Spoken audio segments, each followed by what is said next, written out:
Kiss 106, all the hits, and now it's time for Nino's movie review of the week. And this week's review is of the new Men in Black International movie, the fourth installment in the Men in Black universe, starring Chris Hemsworth and Tessa Thompson, making their reunion from the Thor Ragnarok movie. You know, Chris played Thor in the Marvel's Avengers movie, and Tessa played Valkyrie in the Thor Ragnarok installment of the Thor, Avengers series and all that stuff, Thor Ragnarok. She played the Valkyrie. So they're making a reunion here in this movie, Men in Black International. I gotta say, I think Chris plays a better Marvel Avenger than he does an MiB agent, but Tessa does actually play both very well. She plays a very good MiB agent, like the rookie that she's supposed to be, versus, her Valkyrie role where she's supposed to be the battle-hardened, gritty, drunken soul, drunken warrior from Valhalla.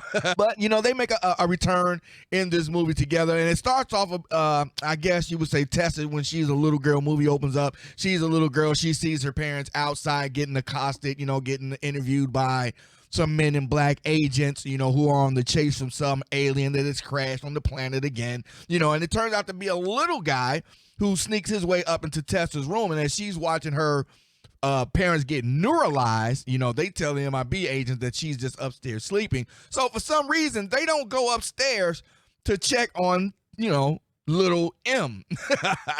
And she's a little girl. Don't check on little Tessa. They just let her slide, without neuralizing her, which I thought was kind of a big plot hole in the movie anyway. As thorough as MiB is supposed to be, they don't go upstairs and check the whole house. They clear off the whole block, put holographic barriers up and everything, but you don't go and check the house to make sure the kid gets neuralized too. But anyway, she doesn't get neuralized, and the little alien that she helps set free ends up growing up, and she meets him later on in the movie. I'll tell you about that in a little bit. So fast forward about 10 years later, little M now, Maria, I guess her name is, in the movie or whatever, she has this affinity. She's just obsessed about finding out who MiB really is. She saw those Men in Black neuralize her parents, and so she's got to find out what the bigger truth is. So that's her goal now, to try to figure out what the bigger truth in the universe is. So she holds down these little part-time miscellaneous jobs over the few years, all in the while in the background,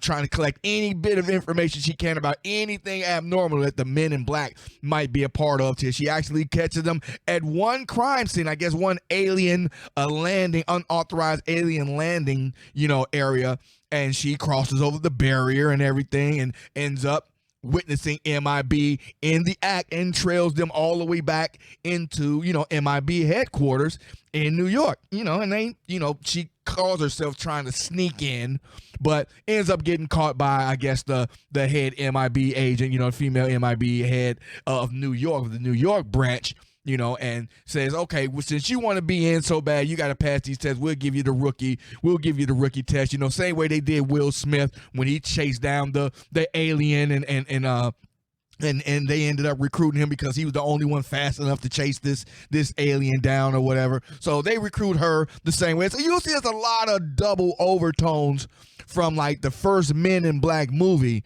to this Men in Black. It's like they're trying to do a reboot of the first one, where the new Men in Black International takes place out of the London office, basically, where the other three movies take place out of the New York office. So she gets recruited and everything, and she goes on her first mission with Chris Hemsworth, who's touted to be like one of the best agents in MiB at this time. Him and the current head of the current head of the London office, aka High T, played by Liam Neeson, used to be partners. The High T, T became High T, the top agent. He became the head of the London branch, and H, Chris Hemsworth, he becomes like the top agent at the MiB London office, and they ended up partnering her Chris up with Agent M in her rookie season to give her some training and send her, M and H, Chris Hemsworth, out on a rookie mission to try to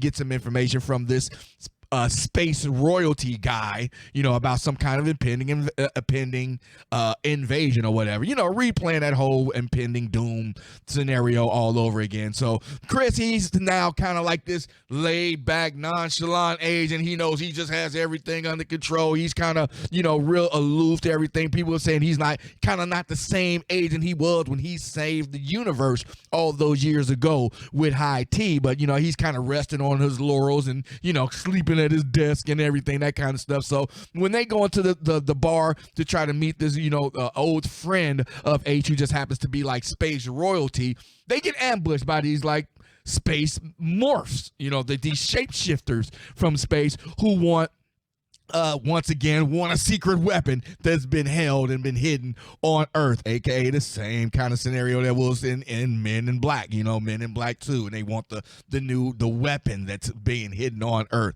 So then they try to protect them, but in all that the space prince that Chris Hemsworth knows ends up getting killed, and shot at in his car. It ends up blowing up and lands off in like the side of a building somewhere. Agent M goes to him and meets him at his dying breath and says, "I can't trust H anymore, so I can only trust you. He's changed," and gives her some kind of like crystal that turns out to be like this space neutron star weapon that he said he no longer can trust H to be responsible for, but has to trust her with it, and tells her, "Don't trust anyone," which leads up to the theme, the whole plot of there being a mole somewhere in MiB, and people thinking it might be, Agent H, Chris Hemsworth character. But, as you turn out, Agent M, she conducts her own internal investigation and being closely watched by Agent C, who's kind of hating on Chris Hemsworth's character. Agent, he doesn't trust him. He wonders why High T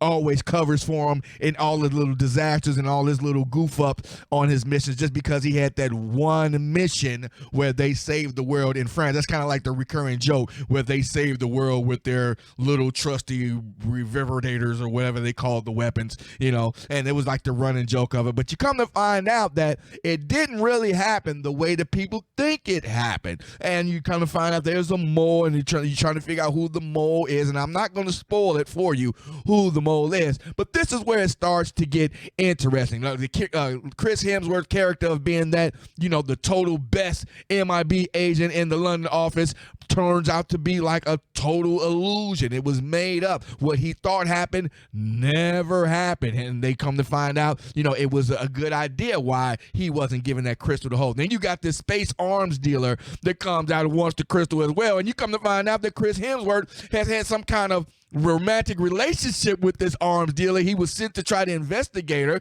but instead ends up kind of falling in love with her and then breaks up with her, and she wants to come back and kill him and take revenge and take the weapon, that kind of good stuff, So MiB, MiB International, it has its moments. Some of those plot holes are a little, plot hole-ish as far as like why they didn't neuralize Agent M when she was a little girl and all that good stuff, and they keep replaying the hidden weapon from spaces on Earth, so some alien is coming to get it and they've got to save the Earth once again. But I think Chris Hemsworth plays a better Thor than he does an MiB character. But one of my favorite scenes in the movie is when they're first trying to protect that space prince who gave Agent M that crystal in the first place, when they were fighting those two like shapeshifters that would come to steal it at first. They pulled out every kind of weapon. They were driving in their new Mercedes style MiB car. And it's always something hidden in these cars. Don't press the red button, else you're going to go blasting off into space somewhere. But they had a shootout in the middle of the street with these two shapeshifters,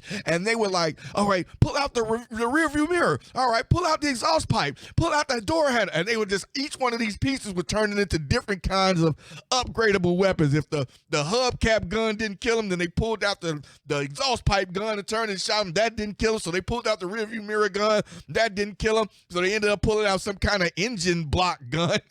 And then that ends up doing an Agent High T comes and saves the day, and they clean up the area and all that good stuff. But that was one of my favorite scenes when they just kept pulling out, dismantling the MiB car and pulling out all kind of different weapons. But MiB International, it is a fun movies for the family. You can take the kids to go see it. You know, nothing too profane, nothing out of the ordinary, sexual, anything like that. It's a real fun movie. They do use a lot of the recurrent themes that they use from MiB 1, 2, and 3, you know, kind of over and just switch it to a London European thing. But over and all, it is a good movie. If you're thinking about going to see it this weekend, it is worth the money. Go and see it in IMAX so you can see all the details and all that good stuff, especially when they start dismantling the car and turning them into all kind of different weapons. So MiB International gets 2 thumbs up, maybe 1 3/4 way up, you know, but it's still worth going to see it. And tell them Nino sent you. You can go and check it out. It's playing in theaters right now. My next one is probably going to be on